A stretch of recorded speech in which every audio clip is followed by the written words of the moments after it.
We all love large established plants, but the best waterwise tip I can give you is when you're out buying plants, buy smaller plants like these. They use less water to get established and they will grow a deeper, better root system long term. You may have to wait a little while for the plant to get to your desired size, but gardening's all about a bit of patience. If there's one thing we would all agree on, from the scientists to the home gardeners, it's that every year less and less water is making its way into our dams.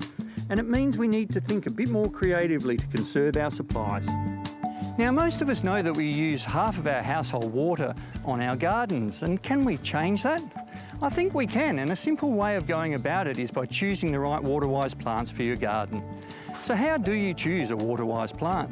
I think the best person to answer that question for us is someone who grows plants for a living. These are all water-wise plants grown specifically for our climate. They've been grown by this man, David Wolfe, of Plant Right Nursery. Over the past few years, he's been answering more and more requests for help to select and grow a water-wise garden. Let's not make today any different. So David, we're standing here today surrounded by all of these water-wise plants. How hard is it to choose the right water-wise plant for your garden? It can be quite hard or pretty overwhelming for most people, but if you look to native plants and look at the soil type, select the right plants for your soil type and your local climatic conditions, it can be a lot easier to provide a water-wise garden in summer. By planting smaller plants like the garden starter range of natives, enables them to establish quicker, get the roots down faster and provide a better water-wise garden quicker for the long term.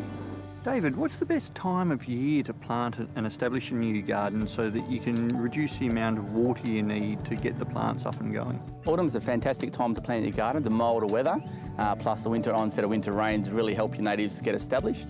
But it's also a good idea just to supplement a little bit with some hand watering and drip irrigation over the first summer to give them the best shot.